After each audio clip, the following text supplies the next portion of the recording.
I am very excited to welcome you all to the first NetLogo Conference. My name is Jacob Kelter, and the goal of this conference is really just to bring the community together, make new relationships, new connections. So to start out, just for 1 minute, if everybody could just turn to somebody next to you who you don't know, introduce yourselves, and we're trying to have some camaraderie and friendship with this.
And notes, and then we're going to get started with this first event. So one thing I just want to note, there's a huge range of experience levels with NetLogo and agent-based modeling in this room. We have some of the world's experts, and we have people who are total beginners. So if you're one of the experts, be friendly to people, help people out. If you're one of the beginners, we were all beginners once, so don't be shy to ask questions. And hopefully this will be a good learning experience for everybody. We're going to be having lunch every day on the 3rd floor, so all of the workshops and speaking events are on this floor. All of the research presentations are in this room. There are 2 other rooms near the registration table where the workshops will be, and then lunch is on the 3rd floor in the same building. Bathrooms are on either side on the far end over there. I think men's on this side and women's on that side, and on the 2nd floor there are gender-neutral bathrooms. There are people like me that our name tags say "Ask Me" in NetLogo syntax down here at the bottom. So if you have a question, just find somebody with a name tag like this. Mine says "Hit me." Don't hit anybody, please. Anybody who has one of these, you just raise your hands and people can look around and see. So here's some of the people. If you have questions, ask them, and they might have the answer, they might not have the answer, but we'll try to help you out. One last thing, so for dinner, I'm sure many of you have plans already, but if you don't, we've set up some sign-up sheets on the registration table. So if you want to find other people from the conference to have dinner with, there's a few on there where we've named restaurants already, or if you want to go to some restaurant, you can write it down there and put your name and try to self-organize. We just know a lot of you probably know people here already, some of you might not, so we just want to make sure everybody can go and have a nice dinner with people. And one last announcement. So some of you may be familiar with the Modeling Commons. It's a website we've created for hosting and sharing NetLogo models, where we have a beta version of a brand new Modeling Commons that's out now. So we're going to put up some posters for that. But if you want to check it out during this conference, and especially if you're presenting a model, if you want to upload it and tag it with NetLogo Con 2026, that would be great. And so we'll have posters for that around. Okay, so with that, we're going to be doing a sort of keynote interview conversation here for this first session. And I'm going to introduce Uri, and then we'll get into it. And we will have some time at the end for questions. So if you go to this, the way we'll do questions is using something called Slido. If you go to this URL, it'll take you to Slido, which will look like this.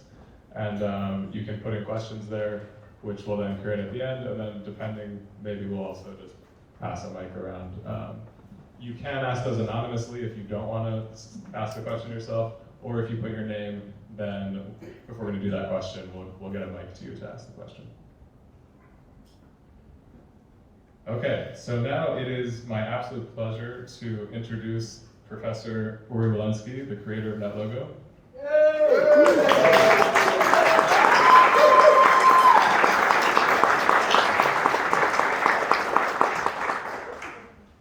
Uri is the Lorraine H. Morton Professor of Learning Sciences, Computer Science, and Complex Systems at Northwestern University.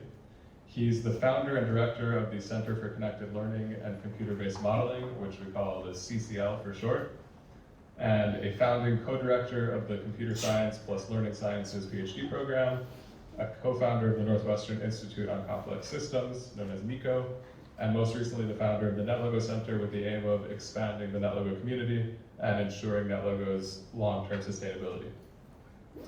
Uri has been a remarkably productive scholar, publishing over 300 scientific papers and over 400 agent-based models, most of which are in the NetLogo Models Library.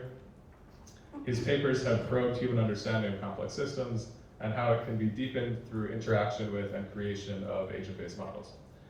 He's also the co-author with Bill Rand, over here somewhere, of a popular agent-based modeling textbook. Managing and growing a software development project as a university professor is not easy.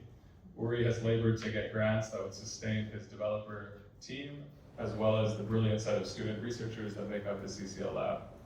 He's always found ways to propose research that both can answer fundamental research questions, while at the same time supporting developers to improve and add new components and extensions to NetLogo. I took Uri's agent-based modeling course 13 years ago as an undergraduate student, and it totally changed my life. NetLogo, as a tool for thinking and learning, transformed how I understand numerous topics and how I understood the nature of understanding itself. And this was no accident, because Uri designed NetLogo based on a long interest in how knowledge and learning change in the context of ubiquitous computation. And I had one experience in his course where I'd started as a material science and engineering major, and I had taken an entire course on this topic called grain growth. And I got an A in the course, but never felt like I understood why this phenomenon happened. And then I saw this agent-based model in Uri's course, and within a few minutes I had this aha moment of, oh, that's actually why this happens, why the atoms are doing what they're doing. So that was a huge turning point in my life, and so I'm very excited to be here with Uri and with all of you today.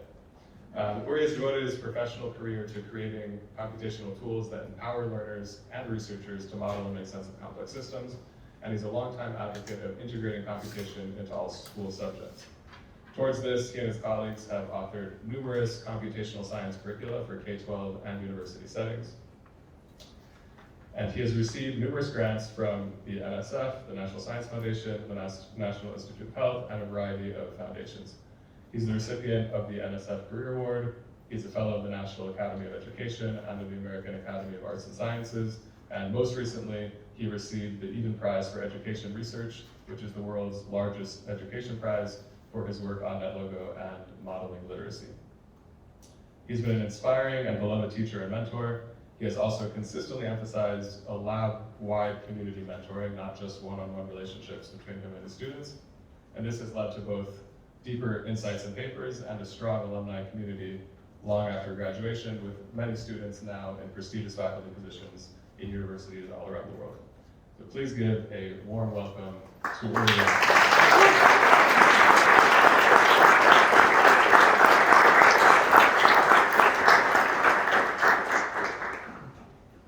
Hey, thank you, Jacob. That was wonderful.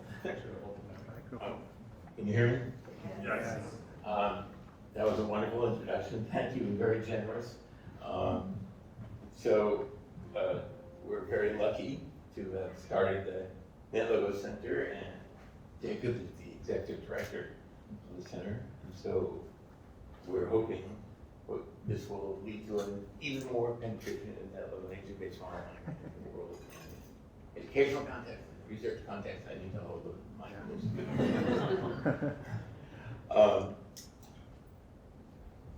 It's kind of a thrill. It is a thrill to see you all here today.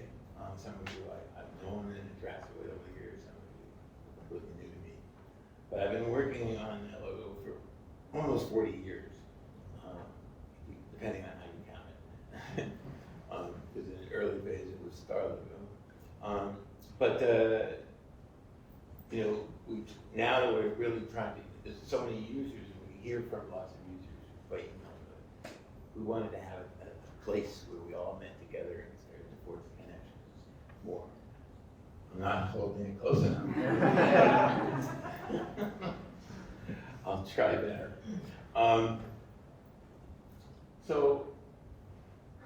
Jacob's going to ask me questions, and pleased to answer them. I'm also happy to answer questions through that interface that Jacob described, and also I'll be around the conference for the whole 3 days, so don't be shy. Come to me and ask questions if you want. Okay, so Uri, I'd like to start by asking about some of the prehistory of NetLogo. Can you talk a little bit about some of the most important influences and inspirations that led to your thinking about complex systems? Well, a lot of them. I'll start with one that isn't maybe directly connected, but I was, as a child, I was very into reading science fiction. I read everything I could find, and one of the people who worked in my neighborhood, who lived in my neighborhood, was a famous science fiction writer named Isaac Asimov. And he actually would drop by and have conversations with me, and it was fun. But he invented, in his Foundation series, which is a trilogy of books, he invented this term, psychohistory. And in it, it was supposed to be that you could make predictions about the large-scale trajectories of human time and of civilization, even when you couldn't make any predictions about the individuals. And I was fascinated by that and wondering how that worked, and I thought about it a lot growing up. So that was maybe the beginning of a glimmer of my interest in complex systems. There were many other sources. I was a mathematician, or at least as a graduate student in mathematics. And I was very into teaching, which was unusual for the graduate students. I was noticing that my students were doing very well on all the problem sets and all the things like that. It seemed clear that they didn't understand the mechanisms that they were generating these things. They were just manipulating symbols a lot. And so I started to get them tested, including conceptual questions. And that was really hard for them. And at the time that I was a graduate student, there was a visiting professor at the department by the name of Benoit Mandelbrot. And he was, those of you who don't know, the sort of creator of the fractal and his book, Fractal Age or whatever. Sorry. He was showing these beautiful diagrams, which I love. But in addition to loving the art form of them, I started to understand the real numbers and the notion of measures of numbers in a way that I hadn't understood it before. And in the department I was in, it was a very theoretical math department. It wasn't, nobody thought that I could do computers to do math. It was just, something people did to program the nine thing to actually learn something. So I was really fascinated by how the computing that he was doing was capturing the nature of the math, and realizing that there were all kinds of areas of math that could be explored through computers. And so that eventually that experience led me many years later to go back to graduate school and study at MIT at the Media Lab. And there I found common cause with Seymour Papert, who became my advisor. And so those of you who might know, Seymour was a notable mathematician, but he was also a passionate educator about computing, and a passionate advocate for using computing to think about the world. And for those of you who wonder why we call the agents in NetLogo a turtle or turtles. That arose directly from Patrick's work, in which he had children work with mechanical turtles as well as, afterwards, screen turtles that were basically just simple agents. Nobody was calling it nature-based modeling or anything like that. But we worked together to create materials for students learning math and many other things through Logo. And there was a big community around Logo, people trying to think, how do you design a language that's understandable by children? And so all those things were big influences on me getting into the ABM world and thinking about systems. The Santa Fe Institute also had an impact, thinking about all of the examples that were coming out of there was very helpful for me thinking in general about how to design a language that would help people with emergent phenomena. Great, thank you. That's some very interesting background. This is the logo turtle that Uri was just talking about. So on the left were these robots that were called turtles that kids would program to actually draw stuff on paper on the floor. And then they became digital screen turtles. And Logo was a program for students to learn what they call turtle geometry, drawings, shapes, and designs by programming. So can you tell us a little more, once you were at MIT, what the environment was like there, and then some of the work you did there, the early work on people thinking about complex systems? Yeah, sure. It was an exciting place to be at that time. It was late 80s. There was a lot going on. I was at the MIT Media Lab, and it was a place that was really thinking about how technology could be used in all kinds of new ways. And the subtitle of many of the things was Inventing the Future. And it was all about using technologies to do art, to do science, to do many, many things. And so there was exciting pool of people who always wanted to talk about this stuff. And I decided I wanted to work on thinking about the future of education and the importance of modeling. And I was starting to work with all these complex phenomena, and it came out of the Santa Fe Institute, but also I was very involved with Seymour's group for a while, where we went to schools and tried to bring Logo to kids in the schools, and the kids were so excited about it, and it was easy, to move their high. And there was, at the time, there was great skepticism that computers and programming should be any part of the education system for kids. It was just too hard. Oh, sorry. I don't mean to do that. I just get lost in thought sometimes. But I remember going to one of the schools where Logo was starting, and seeing all these young kids programming in the school and building things and staying after school to be working on their programming projects. And I went up to one kid, maybe 10 years old, and asked him, "What are you doing there on the screen?" And he looked at me with, disdain.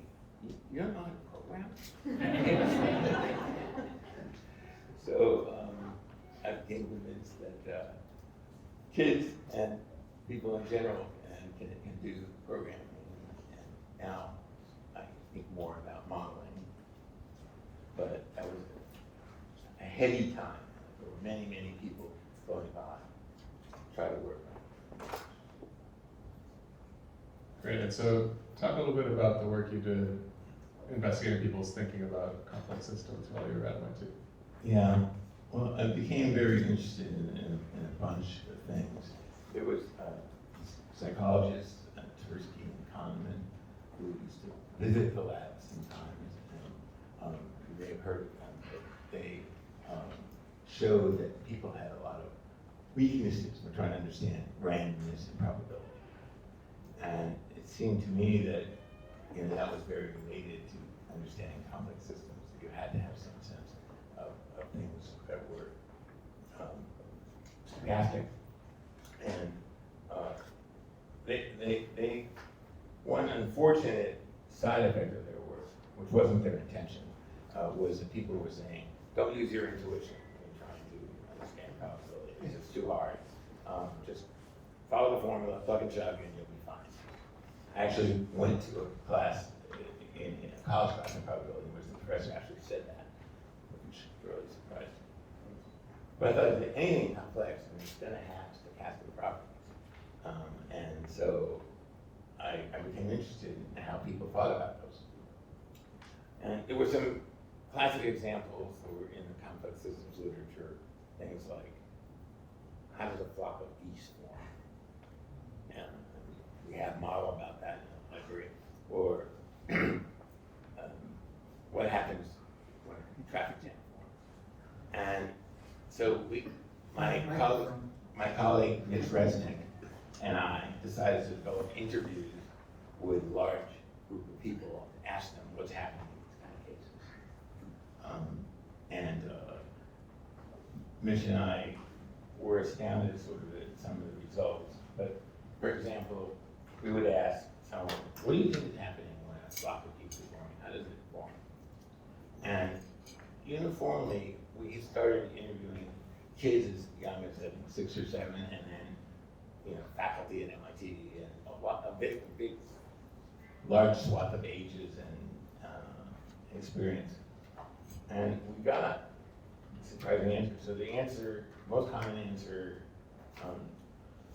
for girls, when asked a question about the geese, was, it's the mother goose. She organizes it all. She's aware where all her relatives are, and that creates the flock.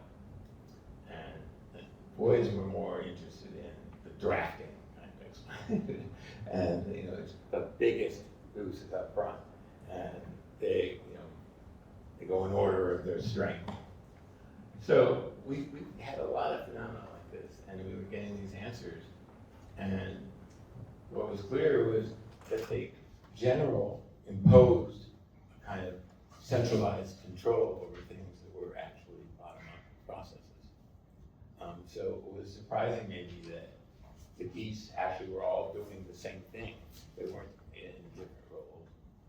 And who was in the front changed depending on the emergent process of the flock forming. And we also got things like what's causing the traffic jam. It was almost always the answer was, there's probably a radar trap ahead or an accident ahead, which was sort of some centralized thing that created it, as opposed to the statistical patterns of what in entry and exit roads are. So we saw this in large numbers. This was a pattern that we observed. And so, being at the media aisle, we wanted to see if we could build something that would help people get intuitions about that. And that began the work on Star Logo. I was also having a side hustle at that time, where I was working at a company called Thinking Machines Corporation, which was very into, it was launched by this guy named Danny Hillis, whose dissertation was on building this huge number of processors, 65,536 processors, low-cost processors, into a supercomputer. It needed a lot of work, and especially learning to program it was hard, because it was not, we were programming in these parallel ways of trying to make sure each processor is sort of loaded in versions. So, and one of the languages, it was sort of an inside joke for computer scientists that I worked in there, was called Star Lisp.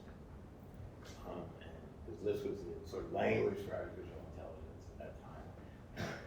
So Star Lisp was kind of a jokey way of relating it to computer languages. And so Mitch and I together. He was very interested in something called multi-logo that he was building, which had multiple turtles. But we decided that we would take this challenge and actually use the connection machine, this huge supercomputer, to build a language that would express these complex systems, the rule of complex systems, where you could play around with each of the rules and then see some patterns emerge. And so that was very exciting, and we had lots of people visiting. I recognize here in this room a couple of the people who came by and visited us while we were doing that work. But the purpose of StarLogo was really centered on education, and that was a two-edged sword, at least double-edged sword, but because some people would criticize and argue, you're running this on a $2.5 million machine, parallel with supercomputer, and you're bringing this to schools. How can that be? That's ridiculous. And then on the other hand,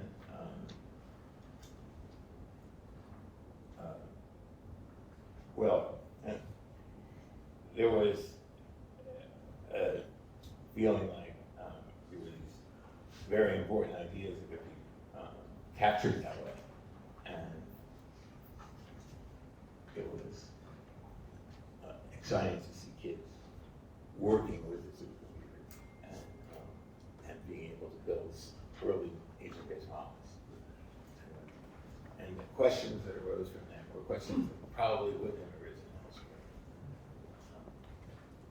I think Mitch tells the story too.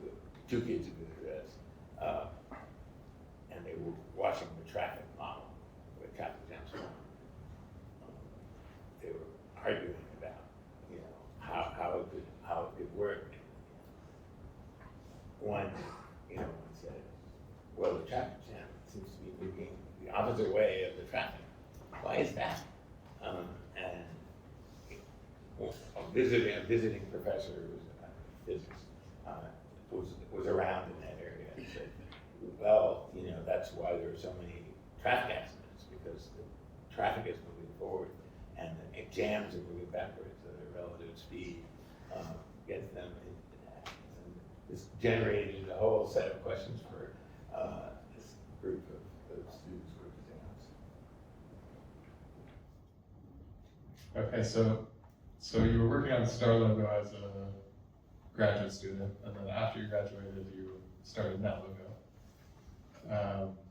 Could you tell us a little bit about what your major design considerations were and what your goals were with NetLogo? Yeah, I was happy with the work that we did in StarLogo, but there were some deficiencies that really bothered me, and I thought one of the important pieces for me was that this be usable beyond the classroom, that people would want to use it in the world. If you're going to learn it in school, there's always a question, why should I know this? When will I ever use that quadratic equation?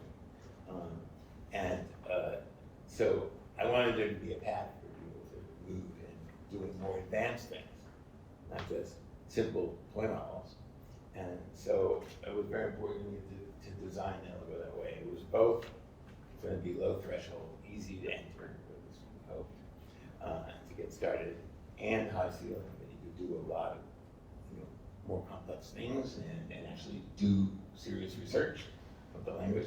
So keeping those in balance was one of the big design considerations that we had.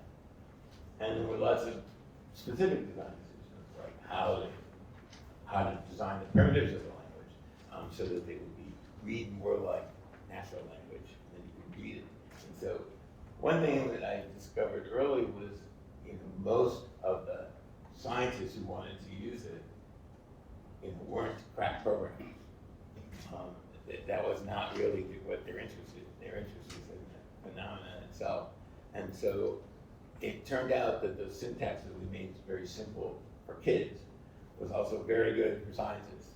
And whereas before, sometimes when building models, scientists would just give it off to tell the programmer what to do, build this for me, and get back, and all kinds of miscommunication errors could occur and were occurring.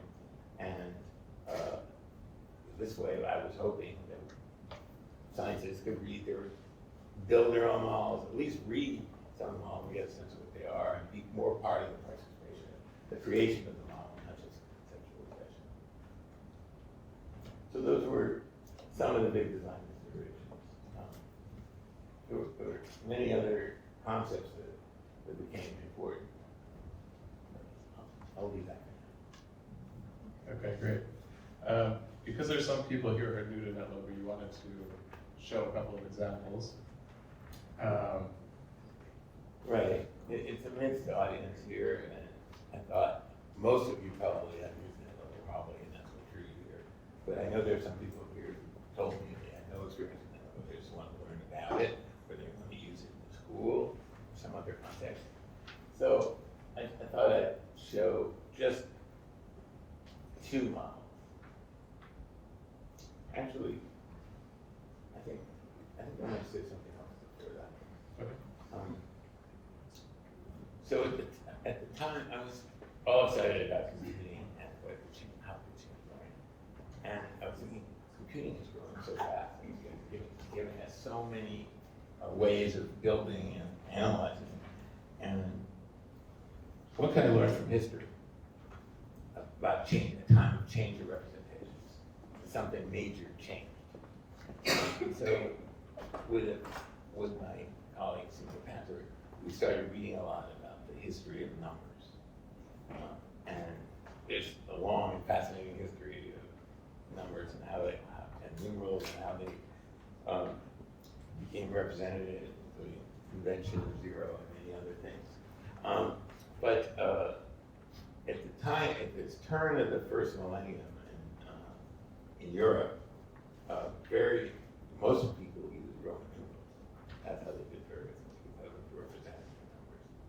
And it turns out it's pretty hard to do arithmetic, multiplication and division especially, with Roman numerals. It's just not a natural fit. And there was a powerful idea behind the Hindu-Arabic numerals that were starting to hit Europe. It's notion of place value that wasn't captured by Roman numerals, and as a result, numbers had to be long. You had to add linearly a certain small set of symbols, V, X, L, and put together your numbers. But that limited you what kind of numbers you could use. So gradually in Europe, the Hindu-Arabic numerals started to find favor. It took a long time. It took about 500 years for them to be fully integrated. So it made me appreciate just how big it is, change it is to change representation of what we already know. Textbooks are built around it. Practices are built around the old representation. I was very intrigued. In Italy, anyway, there were special people called calculatori, and you would bring your arithmetic problem to them. It was a big number, and then they come back a couple of weeks later with the answer, and so it was really, really hard for people to do arithmetic. And by the end of this period, it became so easy for them to do arithmetic that elementary school students were doing arithmetic with numbers. And so this is huge educational change. It took a long, long time. But it's this huge change that came by changing of representation. And so I started to think, what can we do to make, for the Europeans, arithmetic was hard. For us, it was becoming clear from my interviews and other things in complex systems was hard. And so I had a general belief that there wasn't anything objectively hard. It's only hard to the extent it fits with your knowledge and models that you have. And so, the design at NetLogo was informed by this thinking that we could build things that have that kind of dramatic effect. Great, okay, that's some great background. So we're gonna show this this fire model, and then we can talk about the restructuration of this knowledge. So you can see up here a visualization of a forest. Do you want to explain how this model works? Oh yeah, it's one of the starter models that I often use in my course. It was inspired by the work of the Danish physicist Per, and a lot of people were working on what was called percolation models. And he thought of the forest as the green areas in that screenshot are supposed to be trees. You should imagine them as trees. And then on the very left edge, I can barely see it, but there should be an edge of red, which is sort of the beginning of the fire. And Per was studying how these percolation problems occurred, and so we built the model. It was very simple, and it's just basically, each tree, each fire element looks to the north, the south, the east, and the west. If it sees a tree that's not in fire, it ignites it. That's basically the whole model. It's a couple of lines of code. But then we started to explore the model, and we did things like try different densities of the trees. The trees right now, could just have been put in randomly, but we did govern that randomness by some average. So in the first case, this first side of this model that Jacob will run, we see what happens when you make the density of the forest at 57%. And you can see that the fire didn't travel very far. And then in the second half on the right, we set the density to 61, which is higher. You can see you have a completely different spread of the fire. If you were in that forest, you'd probably want to know what the density was, because it's quite different. And so this is a model of fire, but the main point wasn't to make a realistic model of forest fires, although there are people in this room who are studying and applying these kinds of models to actually working with forest fires in the real world.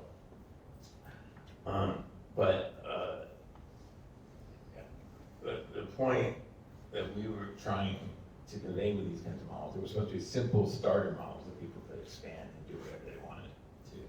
And when we use them in schools, they come up with hundreds of variations of these, and all kinds of questions. What if it was wind? How does that go? What if it was different burning temperatures for different kinds of trees? But our main point was with this intuition that comes from non-complex systems, that you add a little bit of density, you should add a little bit of burn, right? It's kind of should be proportional. And this exhibited very different behavior in that situation. That it had a critical parameter, some people call it tipping point, that whereby the lower the net density, it didn't burn very much, and higher that density would burn dramatically. So this is, a characteristic of complex systems, but we were using the model as a way to illustrate that. Right, so you were talking a little bit about how Hindu-Arabic numerals totally changed how people could do math, and you and Seymour Papert coined this term restructuration to talk about how that type of change in representation can change how we think and learn. So could you talk a little bit about, in this example of this fire, how your idea of restructuration applies here?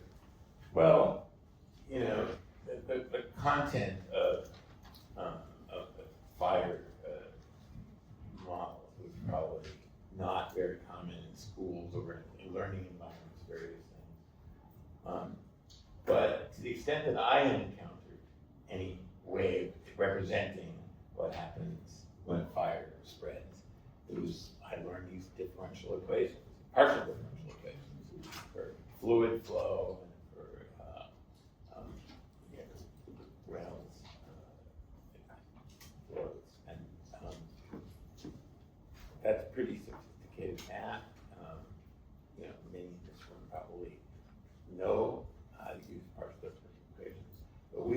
wanting a broad set of people to be able to use these models and gain through them. So it seemed like it was very unlikely they were going to use differential equations to understand these things. But the rule of the fire model is so simple, even really elementary school students could understand it. And so we saw this dramatic shift. This is exactly the dramatic shift that we wanted to see. You know, things that were considered hard for experts, it's now becoming easy for complete novices. And we leveraged the idea of discrete processes, which are really important, and which we don't learn as much about in school. It recruits the fundamental intuition of counting as opposed to using functions in other ways. So we consider this a small and restructured idea example. Okay, I wanted to talk about one other example, which is the famous predator-prey system.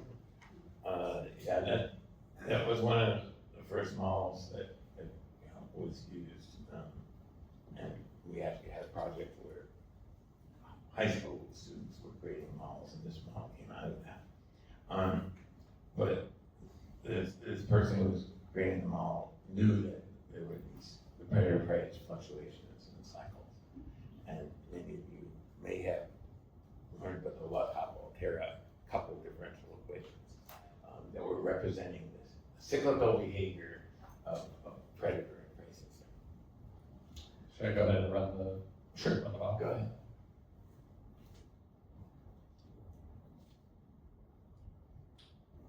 So we can see, I can barely see, you can see some cyclical and periodic behavior in the graph there. The rules of this model are very, very simple, and again, the agents, wolves and sheep, move randomly in what we call a wheel, and if a sheep lands on grass, it eats it, and the grass grows at some rate, and the wolves, they run into the sheep, eat it. And so, and all of the agents have energy levels, energy property, and it gets reduced when they move, so they have less mass from moving. And just from those simple rules, we get pretty much these cyclical behaviors. And so it was definitely something that was studyable by elementary school students, and they did. But also,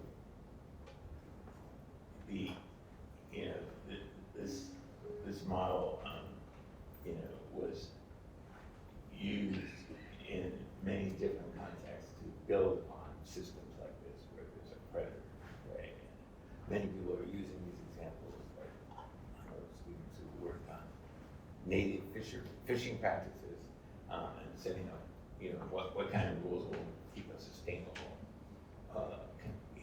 levels of predator and prey. And so this becomes like a little kernel of our models library, which we were building, and which was intended to show some specific things, but was even more intended for people to play with and grow and ask what if questions. But what if we introduce the third predator? What if we introduce different kinds of grass that grew different ways? What if the wolves chase the sheep and the sheep try to run away? Which all of these questions are questions that the students ask all the time, and this provides a kernel for them to try it and see. So for some of the younger people in this room, maybe we take computational modeling for granted, but can you talk a little bit about how restructurations, both computational restructurations and if you want some other historical ones, how those relate to scientific practice? Well,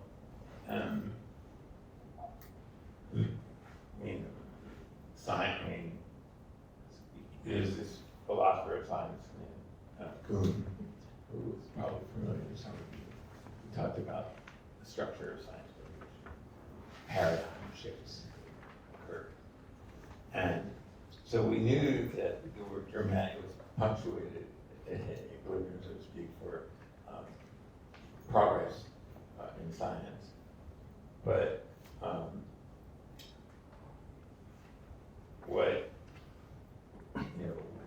lamenting here was just how much these changes of representation could allow new things to be done that just weren't being done before.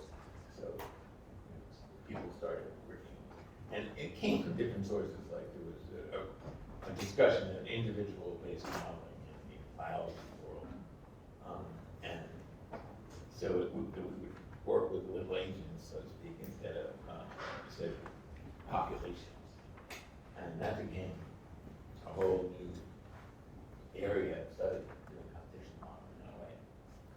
And so new representations have a really big effect. When we think about technology, maybe we think mostly about hardware, but this technology of representation, how you encode the knowledge in some form, makes a big difference. And a lot of your work has also been done trying to apply this idea of restructurations in science education. So can you tell us a little bit about the work you've done on that over the course of your career? Yeah, I mean, we were ready to evangelize that, and we saw so many areas that were hard to understand that could be made easier to understand with an agent-based approach. And so we started building curricular units and bringing them to schools and museums and many other places where they could learn some other subject with modeling. So it wasn't direct teaching the modeling, that was something we also had lots of ideas about, and in general courses about modeling or programming to do it. But also, we could take a lot of the high school science curriculum and insert these kinds of models in it, and we find that students, younger students, can understand the science better, and they're also motivated more because they can play around with something. Patrick used to use this term constructionism, and basically meant that learning by doing and experimenting was a much more powerful form of learning than just being told something. Accepting. So we wanted to create these active learning units where people were basically building or analyzing models. And so we built a lot of them and ran them in many schools and some museums and clubs. And that's still a big part of my goals and aims, is to make that much more common. It's beginning to take hold in a number of districts. I know there are some teachers here in this room who teach their subjects through agent-based modeling. So that was a big push for us. So one topic you've had a long-term interest in is evolution and the debates around it. And so I'm curious if you want to talk a little bit about specifically agent-based restructuration and how you've applied that to understanding evolution and also having more productive conversations about it. Yeah, I was fascinated by processes of selection in evolution, and it seemed like natural matches to thinking in an agent-based way. I was becoming friendly at the time with a philosopher, Daniel Dennett, who was written a lot of stuff, including Darwin's Dangerous Idea, which is a book of his, which talks about how important evolution is in people's thinking. But there was all kinds of both misconceptions about it, that people didn't really understand how it worked, and what the so-called Lamarckian approaches, where people didn't understand the genetics was what was important, not the behavior of the person, of the animal lifetime. That wasn't where those gaps was. And so we built a lot of models to do that. And so we ran into a little trouble with some organized religion and not liking and this stuff being taught, and so it was actually the first grant I wrote that failed. And they were saying, no, we can't teach evolution, it's too controversial, and it's going to be too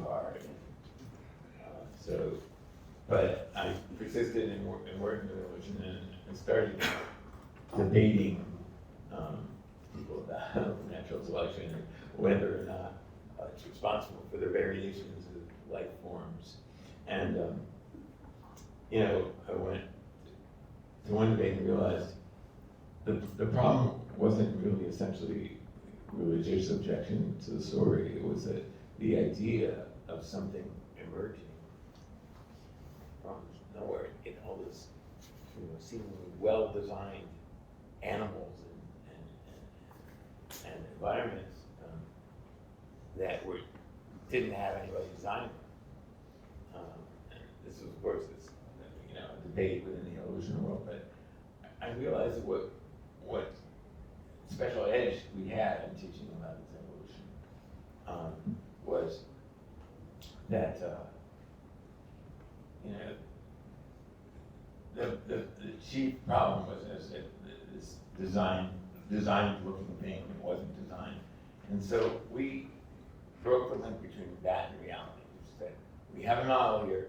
Here are the rules of the model, and see what you can evolve. And suddenly lots of marvelous things got evolved.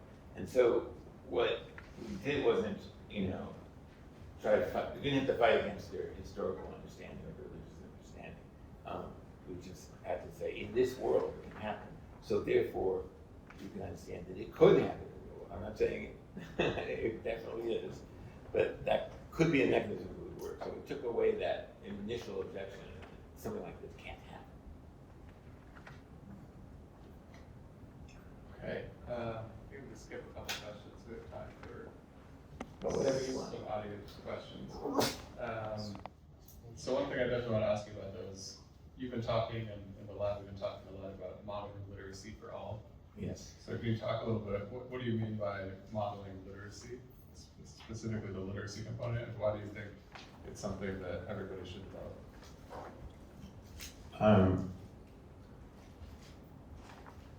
Well, modeling is a powerful form of knowing and exploring and doing science. And we don't see that much of it in either the school systems or the mass media or in many places. And I thought, with one of my colleagues, can't we just get models into the newspaper? Can't we get models in various places? So when people were trying to decide on basic policy things that they were to vote, they might have something beyond just the words that went back and forth between different positions, but something you could test and run in a model. So we were looking for this widespread literacy, in STEM initially, and then later in social studies, but more, and then in policy. Some people here are working on doing policy or health policy, remodeling and training health policy people to do modeling. And so it's a powerful idea, as Tappert would have called it. And we are evangelists for bringing it into society in lots of different kinds of ways. See potential productive growth in not just individual learning, but in society's ability to deal with its problems. Okay, so I think we're gonna just thank some of our funders, and then Okay. we'll show some of your team over the many years, and then we're gonna move to audience questions. So yeah, thank you to all of these, our general funders, and then are also sponsors for this specific conference.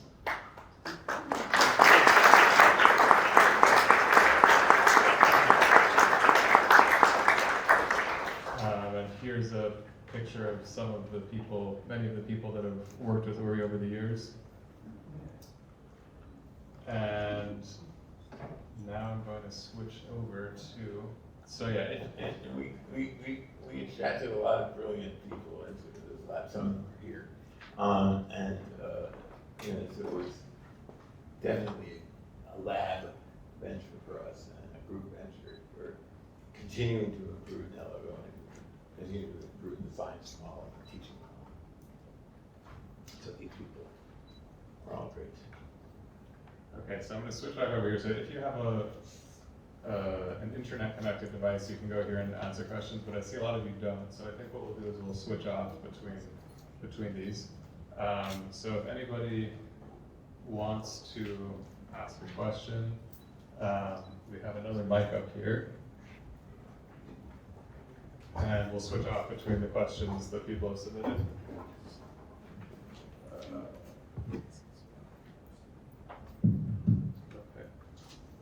Okay. Yes. Hi, it's really lovely to hear about the story, so thank you. My name's Archa. I study biology, education research, and I was very excited to hear you talk about evolution, given that as my training.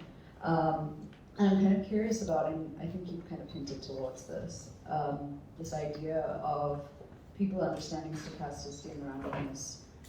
Do you think that, and maybe this is work that your group has done and I'm not familiar, do you think that sort of the ability to understand that is sort of what is impeding the ability to understand that evolution can occur? I think it's a big component. Okay.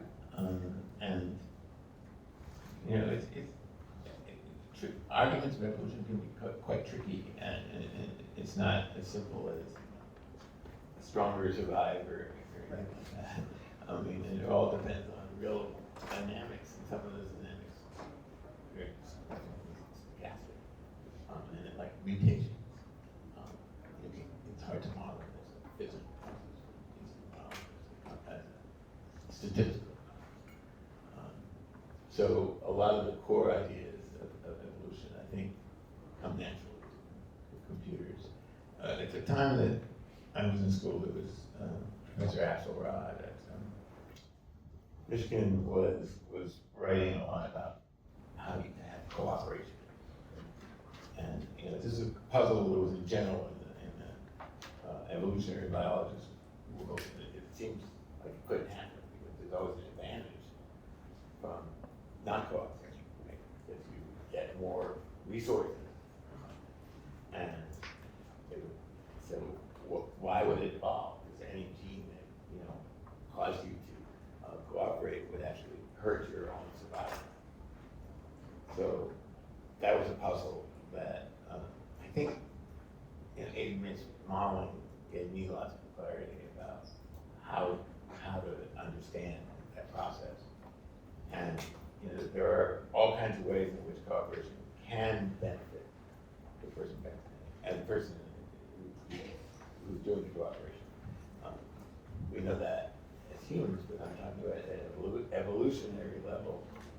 For example, if your terrain is separated in some way, so that there's different groups, and some of them are on the edge, then you know. The group that's more altruistic or more cooperative is interacting mostly with other cooperatives. So they start to gain lots of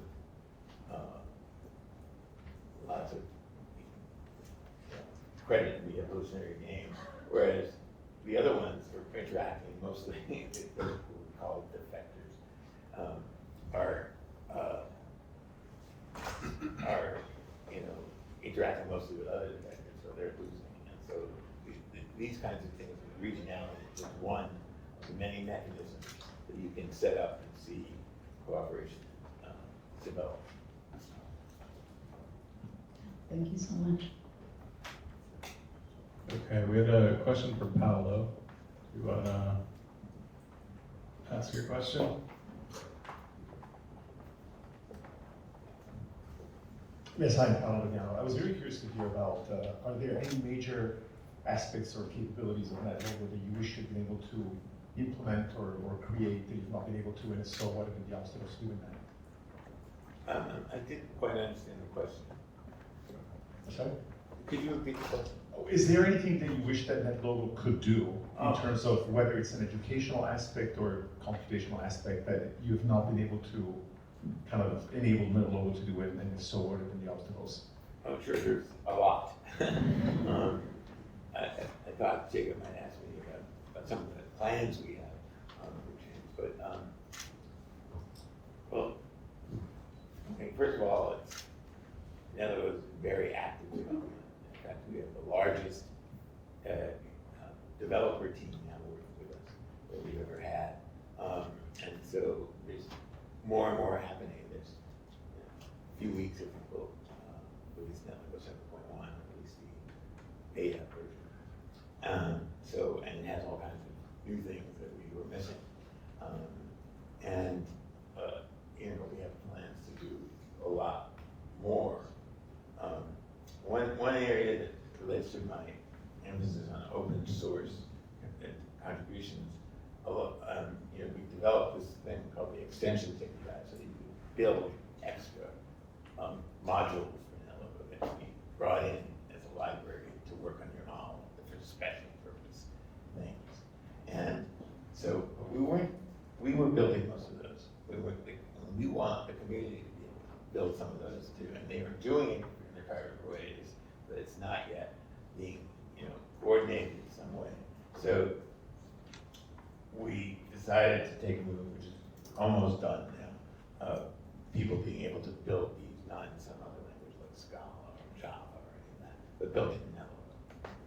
So since most of our users know NetLogo, they can use that to build a library that can be brought in. And so we solved some of the technical problems with that in terms of namespaces and other things with the computer science team. And so that's something that we haven't done yet, but we are very excited about rolling out. I think there's so many things that it would be hard to say. We're working on many things at once, but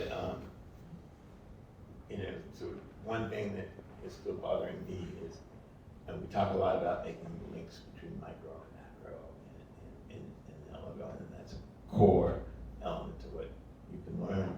But I don't think the visualization power and the event detection power is strong enough to be able to actually understand better without, you know, just from the visualization, what could be causing this. If the wolf is eating the sheep, what can we do to see it? Or can we detect some events and build little widgets that are waiting for that event to occur and flash on? So those are just a couple of the things we're doing. I'm excited about a lot of the new extensions that are coming along. We're, of course, like the rest of the world, we're also facing the AI revolution. So we're exploring a lot of ways to incorporate AI into APMs. In fact, hot off the presses, and there'll be a workshop on it, I think, here at this conference. We have a new LLM extension, so that you can use LLMs as agents in your model. And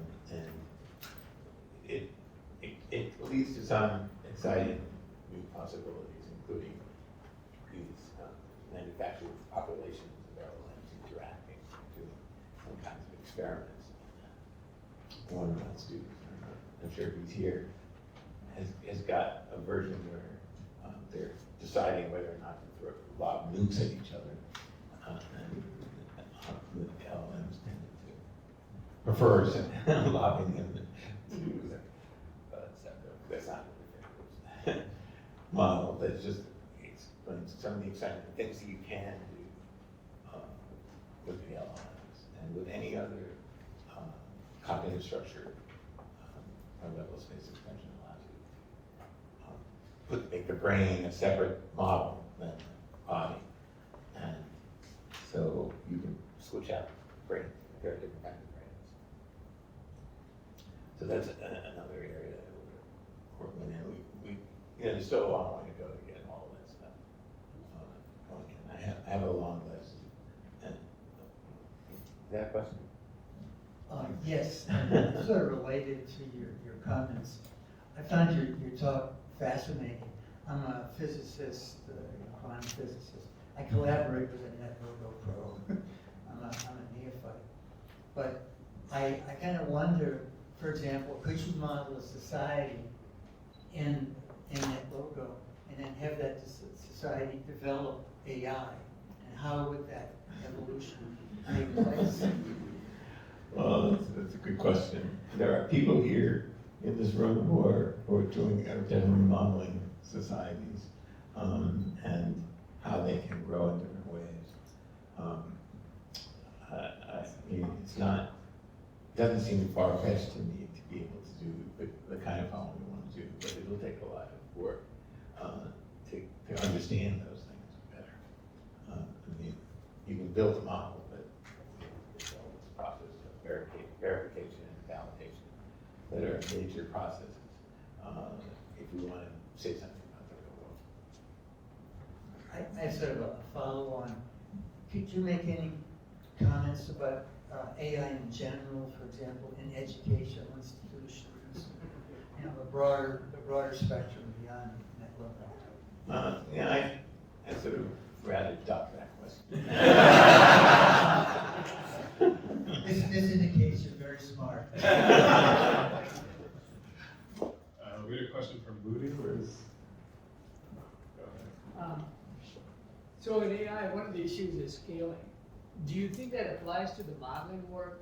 For example, if you want to do psychohistory, are there plans for scaling, adding scaling to NetLogo? Scaling the number of agents. Right, basically do large societies, related to your question, where you're dealing with thousands, millions of people, billions of people, using, CUDA or something like that. Well, again, there's progress in that area, including for people in this room. So we are working on scaling a lot. We're working on speed a lot, using really advanced techniques, using graphical processing, so that we can have much larger experiments.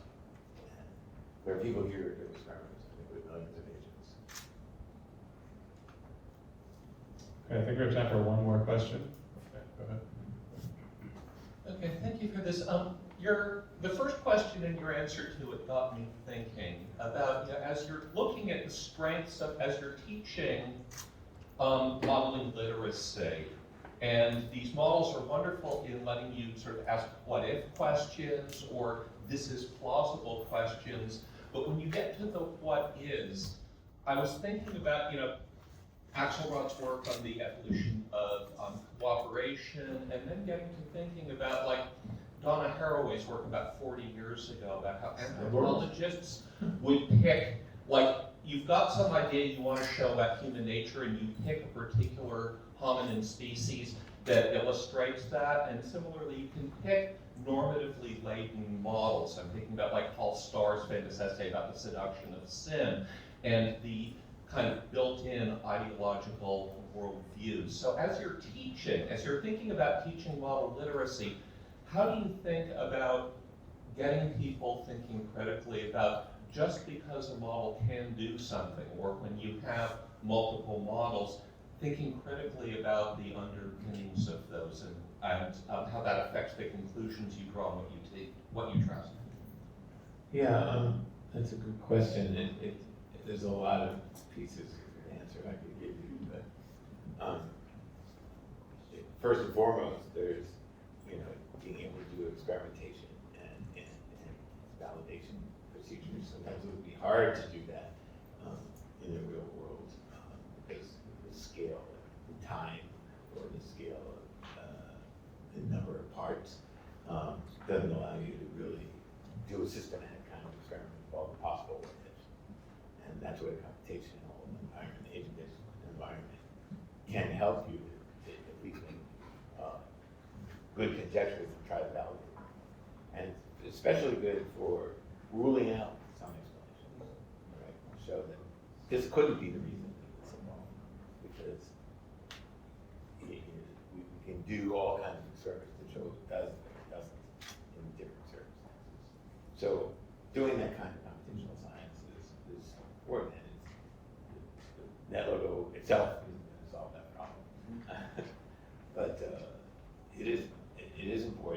you know, the seductions of similar paper you refer to is a paper I sometimes put my syllabuses.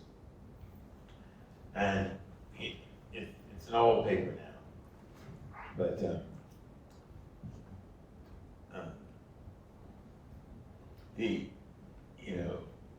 claim from the paper is that people overbelieve models. They see the model, they go, oh, this must be the way it really works. And he has this harrowing story of going to the housing and urban development institutions to try to talk to them about their models, and finding that they were sitting around playing SimCity and making policy based on the results we're having. So that's clearly not a validated process. I do care a lot about empowering people to make differences in society through modeling. One maybe amusing small anecdote is we offer a course in Northwestern. We have a charter course, but we offer a course sometimes. We're doing NetLogo projects and then trying to influence something, make something happen. And a couple of students in the course who were very irritated at the city of Evanston, where my university is, because they were under 21 and they were being told they couldn't go to a bar. And they said, okay, we won't drink, but why can't we go inside and have fun with our friends? So at the time, there was a well-known model called El Faro, about a bar in Santa Fe, but it showed there were some counterintuitive possible results. And so these students built a model that showed that given a certain desire by people to be in a crowded and lively bar, that the people who are not, the proprietors think, aren't contributing anything because they're not buying drinks, at least legally. And but they want to be there, will increase the amount of people who want to go to the bar in general, or to the restaurant, or whatever else it is. So they actually built the model, presented it to the city council at Evanston, and they changed the ordinance, allowing people under 21 to come into the bar, over 18 into the bar, even if they can't drink, because they saw a positive outcome. Now, this is a case where there may have been a lot of overbelieving of the model. But the model was there, and it was there visibly, and made people think, okay, this is not going to hurt my business, it's going to help my business. So they changed the ordinance. And went out of business. Not entirely, but they did. The backside of it is they did change it back.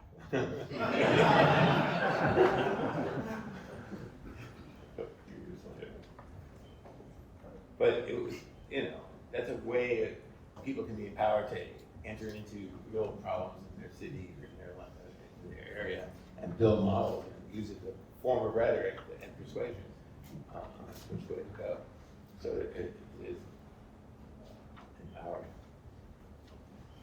Okay, let's give a hand for